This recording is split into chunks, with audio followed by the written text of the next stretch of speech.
Welcome to the Fall Turf Festival at Gulfstream Park West. Ron Nicoletti along with Katie Stazak. And Katie, blustery day here at Gulfstream Park West. Beautiful weather. I mean, it's sunny out, and we're not complaining about how cool it is. It's not really cool, but it is certainly windy. It actually feels like fall today. It's a little breezy, a little cool, but it's a nice, very nice change of pace. Yeah, it really feels good out here. Didn't know, you learn something every day when you come over to Gulfstream Park West. We happen to set our stage up right in the middle of the northeast wind here today, so you'll see our hair blowing a little bit, but it should be a fun day of racing. And don't forget, we got a Rainbow Six today, a $50,000 guarantee in races 5 through 10, a 20-cent bet. They were a live free yesterday, but boom, we had a $110 horse win the last race, so the Rainbow Six carried over. Also have a carryover in our Pick 5 today of over $8,000. And Katie, every time that happens, they bet a lot of money into this Pick 5, so I'm expecting it to be up near the $50,000 race, and that starts in race number 6. And also want to remind everyone tomorrow, actually tonight, 2 o'clock in the morning, well, it actually is tomorrow, change your clocks back, first post, starting tomorrow, 12:35 p.m. Got to get up a little earlier. All right, we're going to try and give you some useful insights on today's card, and what better way to start but in the first race. First race today, 1 mile turf event, 3-year-olds and up, non-winners of 3 in life, $10,000 the claiming price. I went with the number 1 Cantonero, and so did you. Yeah, looks like we're identical here in the first race, but what's not to like about Cantonero? This one put in a really game effort here last time out on October 14th.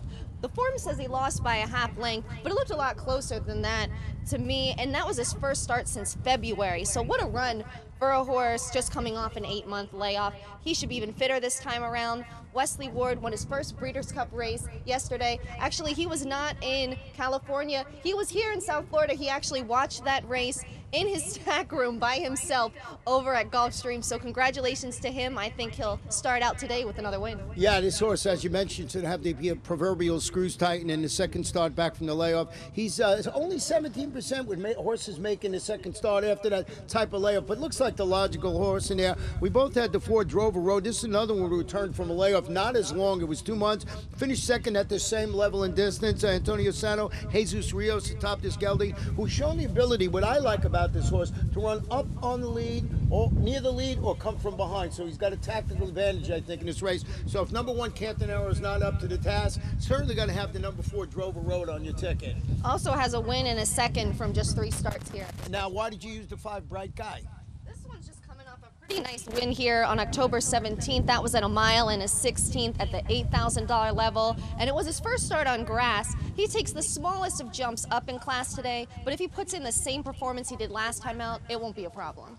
Well, now it's going to be the problem trying to turn our page to go to the second race, but it looks like we can get it done in here. Very windy day out here. Second race, 6 furlongs, fillies and mares, 3-year-olds and up. Non-winners of 2 races in life, $6,250 scratch. The number 7 Peachy Folder. What a name, Peachy Folder. We do want to show you a video from back on September 28th, and this is one you wanted to show, Katie, so take it away.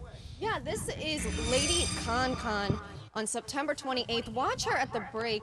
Immediately has to check, is taken back, and this is a filly that does her best running while on or very close to the lead. So basically you would say she has no shot after that. But you know what? She runs very, very well. She begins to move up here. Watch her start passing horses just left and right. Makes a really nice move and is going to get all the way to the front with the leaders. She ends up very wide at the half-mile pole, angles back towards the rail, and fades to be 4th, but I thought this was a really solid effort overall considering the start. Yeah, I mean, she really had it up against it. You see her trying to close there on the inside, and not a bad performance in there. I went a little different way. I went with the 1 Harmony Tune. This one now in the Jorge Navarro barn. She plummets to the $6,250 level after facing stakes caliber competition here from February to April. There's only 3 races, but the barn, 34% with new additions to their barn.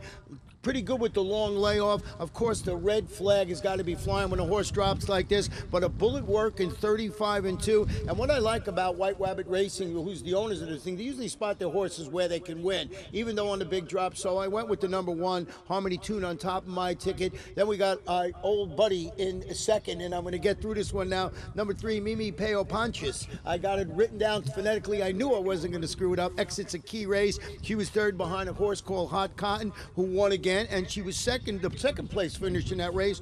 Golden Friendship also came back and won again. So I put that as my exacta play. You had, of course, the horse, Lady Con on top, and then you went with the 2-horse in second. I did. Ben First Baby, he just seemed to be the most consistent runner of this group to me. A win, 5 seconds and 6/3 from 18 lifetime starts. I thought she closed very well last time out. Well, let's go to our third race of the afternoon, 1 mile and 1/16 on the turf. This is an allowance optional claimer, fillies and mares, 3-year-olds and up, $25,000. Scratch the 3, Lady Midnight. Also scratch number 7, Creative License. And I have the 10 Queen's Prize, who we'll talk about in a minute. But let Katie talk about the number 1, Pink Poppy, while my papers do fly away here. So why do you like Pink Poppy? Yeah, we have our exactas flipped here. Pink Poppy is making her first start for trainer Maury Wolfson, and this is his specialty. He scouts out fillies and mares. He's like a magician with them. He just is a factory with fillies and mares running in stakes. He has 5 running between the 2 stakes today. And this one, he finds them, he gets them classy, gets them black type, and then he sells them. And this one, you know, I think she'll be in a stake next time out if she runs well today. She's lightly raced daughter of Tisnell, coming off a couple of unplaced efforts up in New York, but that was against tougher. Prior to that, she put in 2 pretty nice efforts to start her career. Well, now we want to talk about the 10 Queen's Prize. This is a beautifully bred daughter of Dan Silly out of Danehill.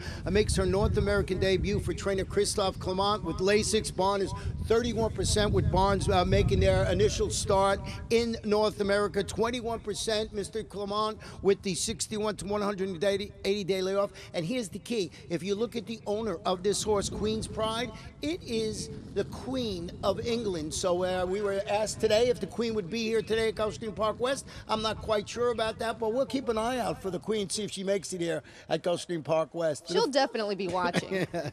So 1 Pink Poppy, so owned by the Queen of England. I love saying that. And I used the 4 Almost an Angel in my third spot. Make a local bow for trainer Bobby DeBona after coming within the nose as the favorite of defeating $35,000 claim is up at the Meadowlands. I thought that was a pretty nice race.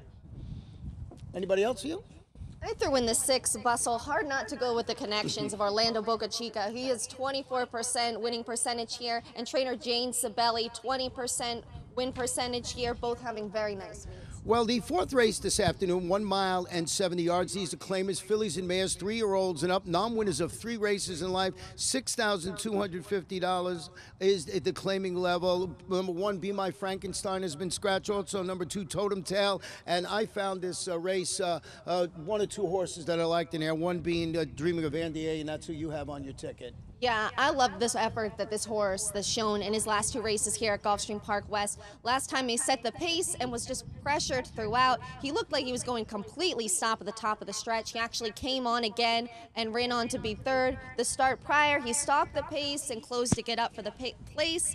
I think he's very versatile, and I don't think there's a lot of speed in here, so I think with Edgar Zayas in the irons, that's definitely an advantageous position to be in. He's going to get an easy lead, and I think he can run away with it. We both have the 5 Condestable in our second spot. Hard to read that one with the wind. Stretching out around 2 turns, rallied to finish 3rd against Similar, going 3/4 a mile. I closed it out with the 8 horse in there, and you closed it out with the number 4. Let's go to our first turf race of the afternoon. 5 furlongs. We have 2 of these for 3-year-olds and up, fillies and mares, 1 on the grass and 1 on the main track. Let's talk about the grass one. This is 5 furlongs. It's called the Sparkler, $90,000. As I mentioned, fillies and mares, 3-year-olds and up it. And we're going to go back and show you race number 8 from Laurel on September 22nd. It's Jamila Stakes for Maryland breds. Yeah, you're going to see Madam Geary here. I think we both have her on top in this race. What a classy filly this is. This is the Jamila Stakes, which you're going to watch her run up. She gets caught behind horses a little bit early, but then she angles off the rail, comes through between horses. She kind of watches her. She's going to drift out a little bit, switches back to her left lead, but then she straightens right out and gets a very nice victory. This was actually the 2nd year in a row that she won the Jamila, and she's coming back to to South Florida for the first time since winning the Bob Humphrey Turf Stakes over at Gulfstream earlier this summer. Yeah, I mean, she's one hard-knocking campaigner. She's a 9-time turf winner, and she always runs a race. And this spot looks like it might be good enough to win the Sparkler. I have the 9, and so do you. Jewel of a Cat in second. This ships in for trainer Ben Perkins after really a bit of an eventful trip in the turf Amazon at Parks. This horse drifted out a little bit, ducked out. Still looking for his first victory of the year, but if you look at its past performance, it looks like a pretty solid campaigner. I completely agree. Also, Ben Perkins is sending his own jockey down, Angel Serpa, for this race. That says something to me. Yeah, and I closed it out with the 3 horse in there. Katie used number 8. The mine is good so far. Katie had the 8. Let's go to our 6th race this afternoon. And this 6th race, we're going to go back and show you a video from October 17th, and it's of the 6 Cognac Cutie. Yeah, Cognac Cutie rallies from 5 wide into the stretch here in this race. Watch her drift out and switch leads. She kind of does it repeatedly. She's switching on and off. You're going to see it there. Then she straightens and closes to be 3rd. She just misses 2nd by a nose. And this was against boys. That's something to consider. And her first start since April. I thought this was a great effort. Yeah, I have her on top for all the reasons you mentioned. She was beaten in that race, not bad. That was the first race, as you mentioned, from a 6-month layoff, dropping today to the $12,500 level. Who is it? Edgar Zayas and Wesley Ward. He's pretty good with horses going from turf to dirt, so 26%. Lots of things to like about the number 12. Fireman's Carry has shown steady progress in each of its local starts, and I think this one is sitting on a winning performance. And what about trainer Marcus Vitale and Orlando Boca Chica? They've been teaming up for some nice wins here. 28% together this race meet. And I threw in the 3 Artichoke Gabby. And how could you not have a horse on your ticket named Artichoke Gabby? Yeah, and you know what? Artichoke Gabby is going to have Leandro Goncalves in the irons. He won his 1,500th race yesterday. Congratulations to him. Then won his 1,501, so he'll go for 1,502 today. 1,502 today, and we're going to see how fast he gets to 2,000, the magical mark there. Let's go to our 7th race. 7.5 furlongs on the turf. Maiden claim is fillies and mares, 3 and up, $12,500. Scratch the 1 Daytona Bay. Also scratch the 12 Royal Spaces. I went with the number 3 Adar. This one, just had a little trouble, and he was steadied at the 8 pole. He was finished second. He was beat at this level in distance. He was only beaten a half length. I thought off that performance. The trainers Antonio Sano, Edgar Zayas. Sounds like he's going to have a pretty good day today if we are right. So I have 3 Adar on top of my ticket, and I used the 11 in second, and you used the number 9 horse. Yeah, this one was beaten just a length and 3/4 last time out, sprinting 5 furlongs. That was her first start for trainer Manuel Cuellar, and probably the best performance of her 9-race career so far. She dug in pretty gamely in the stretch. She can definitely get a piece of this. I liked her at 8-1. That's Burn Down the Town. Yeah, I went with the number 11 in here, Amistad, who we both had on the ticket. We tried 7.5 furlongs, getting beat 2.5 lengths at both a mile and a mile and 16th, respectively. 4th at a mile and the 16th, 5th at 5 furlongs. I think maybe 7.5 furlongs will be the trick for the number 11, Amistad. And then I went with Sweet Paola in the 3rd spot, turning back today, I think, after tracking the pace, and it should stalk nicely in that race. Let's go to our second feature event, co-feature event of the afternoon. It's the 6 furlong, the Sky Beauty, $90,000. Fillies and mares, 3-year-olds and up. Scratch the 4, Holiday Magic. And the big scratch today, I guess, was the number 6, Our Free Roll, who was going to be odds on in here, or certainly the favorite in here when the smoke cleared. Not in the race right now, and I'm interested to see how you went. You know, I thought Our Free Roll was definitely the filly to beat in here. Does so well here and has so much speed. But I'm going to go with the Merry Meadow, the 5 filly. This one was 3rd behind Our Free Roll in the Grade 2 Honorable Miss, and most recently was a solid 4th in the Grade 2 Gallant Bloom up at Belmont. And the winner of that race was Artemis Agroterra, who's running in the Breeders' Cup today, and I think has a really great shot up there. So she's been running with some very nice fillies and mares. She's been running in exclusively graded stakes company this year, so I think she should appreciate some class relief in this field. I think she's a filly. Yeah, with the scratch of Our Free Roll, she certainly looks like the one to beat. With that said, I went with the number 9, Old Doño. This one's turning back to 3/4 of a mile or 6 furlongs after drifting out in the stretch and still being able to win that 7 furlong Musical Romance. The daughter of Curlin is undefeated since moving to the Marty Wilson barn, and I was really impressed with her performance last time out. Kind of a little leery when she drifted out in the stretch. I just think she was tired. I think she's going to come back and run well. But, boy, you got to have an exacta box in here with the number 5, Mary Meadow, somewhere on your ticket. Then I used the 8 horse in here, Best Behavior, claimed for a hefty $62,500 by who else? Marty Wilson, after notching its 2nd consecutive victory at Gulfstream Park in August. And if you look at the record,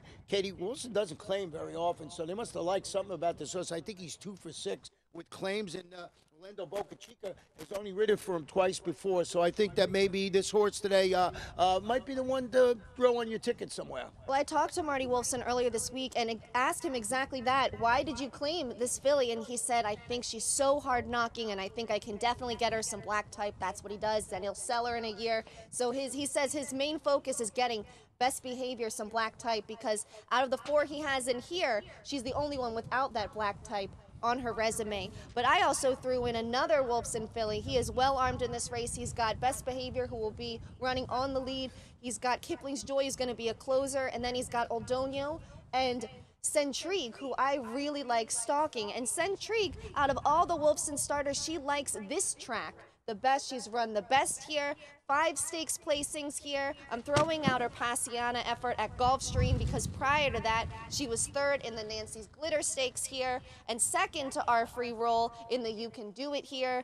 Wolfson said she loves this track, so I had to throw her in. Well, you can't go wrong with Marty Wilson, it seems. Today you go to all 3 of his, and yeah, maybe he did it once before this and had the top 3 finishes. So certainly, as you mentioned earlier, loves having these fillies run, and he does very well here at Gulfstream Park West. Our 9th race is back on the turf, and it's a 1-mile turf event. Fillies and mares 3 and up, non-winners of 2 in life, or straight 3-year-olds, 30 down to $25,000. Scratch the 4 Simple Touch. Also scratch the AEs 13, 14, and 15. And we both have number 10, Jester, and me on top of the ticket. I think that's the logical horse. Yeah, again, we have the same exact trifecta. Oh, I look don't at know that. what's going on here, Ronnie. You are definitely getting into my computer and looking at my documents and my No, emails. mine were done 4 days ago.